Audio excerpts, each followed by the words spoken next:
पहली खबर, जल विवाद, बेंगलुरु बंद। कावेरी जल विवाद को लेकर आज बेंगलुरु में बंद बुलाया गया है। कुछ अन्य जिलों में भी किसान संगठन प्रदर्शन कर रहे हैं। दरअसल ये बंद कर्नाटक से तमिलनाडु को छोड़े जाने वाले पानी को लेकर किया गया है। बेंगलुरु और मांड्या में किसान बड़ी संख्या में सड़कों पर उतरे हैं। ये तस्वीरें भी आप देख सकते हैं। सुरक्षा व्यवस्था को लेकर पुलिस किस तरह से चाक चौबंद है। स्कूल कॉलेज भी नहीं खुले हैं। होटल और रेस्तरां भी बेंगलुरु में बंद है। प्रदर्शनकारियों ने तमिलनाडु से आने वाली बसों को भी रोक दिया है। बंद के और बीजेपी और जेडीएस ने भी समर्थन किया है बंद को। तो वहीं कर्नाटक के मुख्यमंत्री सिद्धारमैया ने बीजेपी और जेडीएस पर राजनीति करने का आरोप लगाया है। बता दें कि 13 सितंबर को कावेरी वाटर मैनेजमेंट अथॉरिटी ने एक आदेश जारी किया था। इसमें कहा गया कि कर्नाटक अगले 15 दिन तक तमिलनाडु को कावेरी नदी से 5000 क्यूसेक पानी देगा। कर्नाटक के किसान संगठन, कन्नड़ संस्थाएं और विपक्षी पार्टियां इसी फैसले का विरोध कर रही हैं। कर्नाटक और तमिलनाडु के बीच कावेरी नदी से जुड़ा यह विवाद 140 साल पुराना है। सुप्रीम कोर्ट भी मामले में मंगलवार को एक बार फिर सुनवाई करेगा। पिछली सुनवाई में कोर्ट ने कावेरी वाटर मैनेजमेंट अथॉरिटी को हर 15 दिन में मीटिंग करने का निर्देश दिया था। तो कर्नाटक बंद है। इन दो तस्वीरों में आप देख सकते हैं विरोध प्रदर्शन। कावेरी नदी जल विवाद एक बार फिर तूल पकड़ता हुआ नजर आ रहा है। जेडीएस भारतीय जनता पार्टी सत्ता से बाहर होने के बाद भारतीय जनता पार्टी अब बंद करने वालों के साथ खड़ी दिखाई दे रही है। तो वहीं सिद्धारमैया मामले को शांत करने की कोशिश में है। अब देखना होगा कि यह विवाद कब शांत होता है।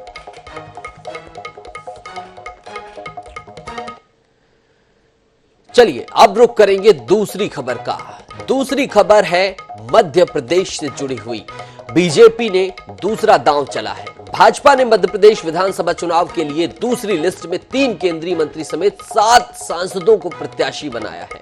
39 नामों में 31 नए चेहरों पर दांव लगाया गया है। केंद्रीय मंत्रियों में मुरैना की दिमनी सीट से नरेंद्र सिंह तोमर, नरसिंहपुर से प्रहलाद पटेल और इसके साथ ही बीजेपी महासचिव कैलाश विजयवर्गीय को इंदौर विधानसभा क्रमांक 1 से टिकट दिया गया है। मैहर से नारायण त्रिपाठी, सीधी से केदारनाथ शुक्ला और नरसिंहपुर से जालम सिंह पटेल के टिकट काट दिए गए हैं। बीजेपी अपने 4 सांसदों को भी विधानसभा चुनाव लड़ा रही है। जबलपुर पश्चिम से राकेश सिंह, सतना से गणेश सिंह, सीधी से रीति पाठक और गाडरवाड़ा से उदय प्रताप सिंह को प्रत्याशी बनाया गया है। छिंदवाड़ा से विवेक बंटी साहू को उतारा गया है। वहीं लहार से अमरीश शर्मा और राघोगढ़ से हिरेंद्र सिंह बंटी बना पर पार्टी ने भरोसा जताया है। अब देखना है कि ये प्रत्याशी चुनाव में किस तरह से प्रदर्शन करते हैं। लेकिन चौंका देने वाली सूची है जिसमें 3 केंद्रीय मंत्री समेत 7 सांसदों को टिकट दिए गए हैं। 39 सदस्यीय दूसरी सूची जारी हुई है भारतीय जनता पार्टी की तरफ से। इससे पहले पहली सूची में भी ही 39 ही नाम थे। तो 39 सदस्यों की 2 सूचियां मध्य प्रदेश में भारतीय जनता पार्टी की तरफ से जारी कर दी गई हैं।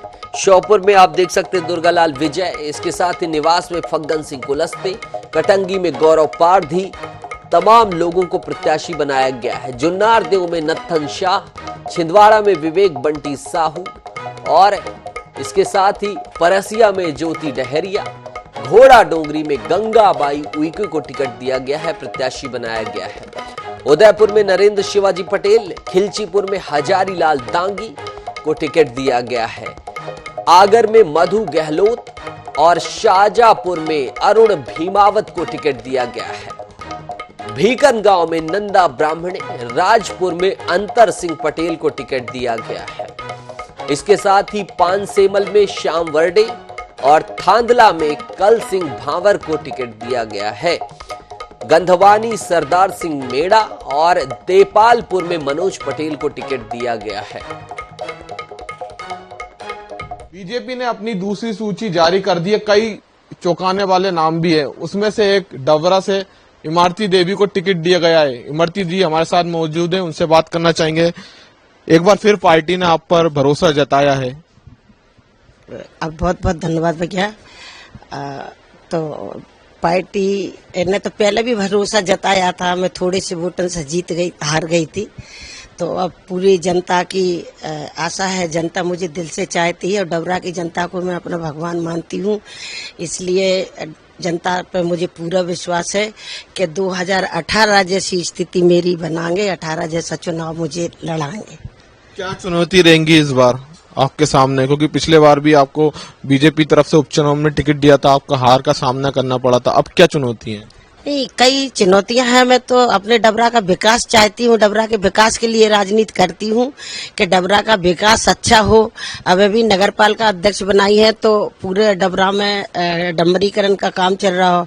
बारकरी जिगनिया नहर बनाई है हमारे मुख्यमंत्री जी ने, केंद्रीय विद्यालय बना है हमारे नरेंद्र सिंह तोमर जी ने।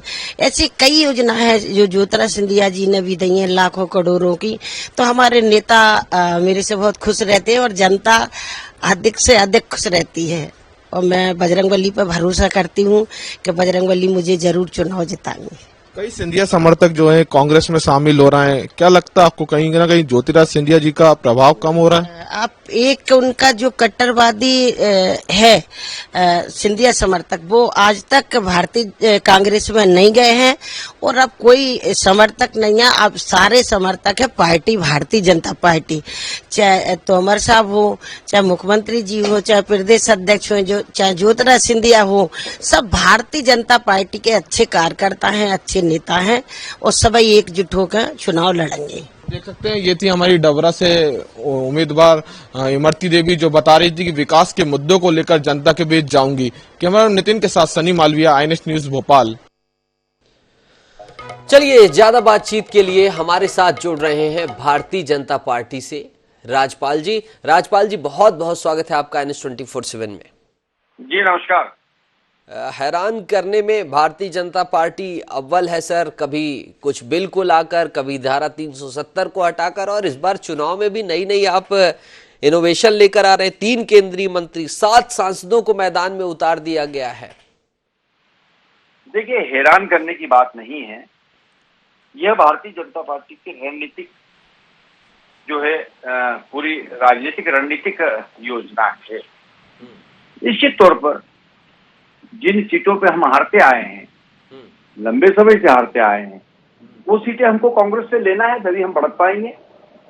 और कांग्रेस से हमको छीनना है, जीतना है, तो वहां हमको प्रत्याशी चयन इस प्रकार का करना पड़ेगा। तो ये जो आज सूची आई है, यह सूची कहीं न कहीं सर्वस्पर्शी है, सर्वव्यापी है और सर्वभूमि। ठीक है राजपाल जी, कांग्रेस ने तंज कसा है। कमलनाथ कह रहे हैं कि हार के डर से पूरे सांसदों को, पूरे मंत्रियों को, सभी को उतार दिया गया। इस पर क्या प्रतिक्रिया होगी भारतीय जनता पार्टी की? देखिए, भारतीय जनता पार्टी की रणनीतिक सूची है ये। हमारा चुनावी रणनीति के तहत उम्मीदवार घोषित किए गए हैं, पर अगर कांग्रेस को ये भारतीय जनता पार्टी का डर दिखता है, हारने का डर दिखता है, तो मैं कमलनाथ जी को ये कहना चाहता हूँ कि अगर आप इसे डर मानते हैं तो फिर डर के आगे जीत है, जीत भारतीय जनता पार्टी। क्या बात है राजपाल जी, इस बेबाकी से बात करने के लिए बहुत बहुत शुक्रिया, और उम्मीद करते हैं कि जैसा आपने कहा है वैसा आपके हित में हो और भी जो दावे कर रहे हैं उनके हित में हो। बहरहाल ये जनता ही डिसाइड करेगी। हम बढ़ते हैं तीसरी खबर की तरफ। छत्तीसगढ़ में कांग्रेस का महामंथन शुरू हुआ है। जी हां, कांग्रेस पार्टी ने प्रदेश कांग्रेस चुनाव अभियान समिति की बैठक आज आयोजित करने की ठानी है। प्रदेश कांग्रेस मुख्यालय में शाम 4 बजे से यह बैठक होगी। चुनाव अभियान समेत कई विषयों पर इसमें चर्चा होगी। प्रदेश कांग्रेस प्रभारी कुमारी शैलजा, PCC चीफ दीपक बैज की अध्यक्षता में यह बैठक होगी। प्रदेश चुनाव अभियान समिति के अध्यक्ष डॉक्टर चरणदास महंत भी इस बैठक में शामिल होंगे। इसके साथ ही प्रदेश के मुख्यमंत्री भूपेश बघेल समेत कई दिग्गज नेता इस बैठक में मौजूद रहेंगे। भारतीय जनता पार्टी की सूची आ सकती है 28 तारीख से 30 तारीख के बीच में, पितृपक्ष से पहले, ऐसी INS 24/7 के इनपुट से खबर है। और कांग्रेस ने अभी तक ना मध्य प्रदेश में, ना छत्तीसगढ़ में कोई भी सूची जारी नहीं की है। कांग्रेस छत्तीसगढ़ में मजबूत है। कांग्रेस छत्तीसगढ़ को अपना गढ़ मान रही है। ऐसा माना जा रहा है कि कांग्रेस पूरे पिटारे को पैक कर रही है और जैसे ही वो खोलेगी उसके बाद कांग्रेस पार्टी के तमाम कार्यकर्ता, सभी दिग्गज मैदान में उतरेंगे और एक नई ऊर्जा और जोश के साथ उतरेंगे। कांग्रेस के सूत्र से खबर निकली है। वहीं भारतीय जनता पार्टी पुनः सत्ता में आने के लिए पूरी कवायद कर रही है छत्तीसगढ़ में। आप जन आशीर्वाद यात्रा मध्य प्रदेश में चली, इसके साथ ही परिवर्तन यात्रा छत्तीसगढ़ में चली, जिसमें परिवर्तन के लिए रिकॉल किया जा रहा है। लेकिन अब देखना होगा कि क्या भारतीय जनता पार्टी परिवर्तन करने में सफल हो पाती है। लेकिन आज की बैठक में कांग्रेस महामंथन करेगी। चुनाव अभियान समिति की बैठक है। कैसे चुनाव का अभियान होगा, चुनाव में किसे कहां प्रत्याशी, कैसे प्रत्याशी अपने क्षेत्रों में जाएंगे, किन्हें कैसे पदाधिकारियों का मैनेजमेंट होगा, तमाम चीजें इस बैठक में मंथन होंगी। और ये बैठक होगी शाम 4 बजे। प्रदेश प्रभारी कुमारी शैलजा, इसके साथ ही मुख्यमंत्री भूपेश बघेल, पीसीसी चीफ छत्तीसगढ़ दीपक बैज, तमाम दिग्गज इस बैठक में मौजूद रहेंगे। हमारे सहयोगी गौरव शर्मा हमारे साथ जुड़ रहे हैं। गौरव से हम जानने की कोशिश करेंगे कि आखिर इस बैठक में क्या महत्वपूर्ण होगा। गौरव, शाम 4 बजे से बैठक है, क्या कुछ अपडेट है, क्या क्या इस बैठक में रणनीतियां बनेंगी, क्या जानकारी है? देखिए, कांग्रेस चुनाव अभियान समिति की पहली बैठक होने जा रही है। कांग्रेस ने स्पीकर डॉक्टर चरणदास महंत की अध्यक्षता में चुनाव अभियान समिति का गठन किया था। इसमें मुख्यमंत्री भूपेश बघेल, प्रदेश प्रभारी कुमारी शैलजा, पीसीसी चीफ दीपक बैज समेत तमाम जो वरिष्ठ नेता हैं वो शामिल। और चुनाव अभियान की जो रूपरेखा होगी, चुनाव अभियान का जो स्वरूप होगा, उसे लेकर बैठक में चर्चा होगी। किस तरह से पूरे प्रदेश में प्रचार सामग्रियां लगाई जाएंगी, पूरे प्रदेश में प्रचार होगा, कौन कौन से आम सभाओं का आयोजन होगा, कौन कौन से वरिष्ठ नेता शामिल होंगे। तो बहुत व्यापक चर्चा जो है वो इस बैठक में होने वाली है। रणनीतिक रूप से बेहद महत्वपूर्ण इस बैठक को माना जा रहा है। और कहीं ना कहीं यही वजह है कि इसमें जो वरिष्ठ नेता है वो शामिल किए गए। कोर ग्रुप के बाद सबसे महत्वपूर्ण जो समिति है वो चुनाव अभियान समिति। जी गौरव, चुनाव अभियान समिति की बैठक हो रही है। मध्य प्रदेश में भारतीय जनता पार्टी ने दूसरी सूची जारी कर दी है। छत्तीसगढ़ में NS24 के सूत्रों से ऐसी जानकारी कि 27 से 30 के बीच लिस्ट आ सकती है। क्या इस बैठक में सीटों के संदर्भ में भी मंथन हो सकता है या कुछ ऐसी भी चीजें हो सकती है? देखिए, वरिष्ठ नेता जब चुनाव प्रचार के लिए, चुनाव अभियान के लिए बैठेंगे तो कई बिंदुओं पर चर्चा होगी। लेकिन ये जो बैठक है चुनाव अभियान समिति की, ये कहीं ना कहीं चुनाव अभियान के जो स्वरूप है, उसकी जो रणनीति है उसी तक सीमित रहेगी। इसमें कई अहम बिंदुओं पर चर्चा होगी। चुनाव अभियान के दौरान किस तरह से कार्यक्रम किए जाने हैं, कौन कौन सी दिशाओं में जो यात्राएं हैं वो होगी, कार्यक्रम है वो होंगे। तो इसमें टिकटों को लेकर कहीं ना कहीं सीटों को लेकर मंथन नहीं होगा। लेकिन कांग्रेस के कार्यकर्ताओं के साथ ही छत्तीसगढ़ में राजनीतिक दिलचस्पी रखने वाले सभी लोग इंतजार कर रहे हैं कि कांग्रेस कब सूची जारी करे।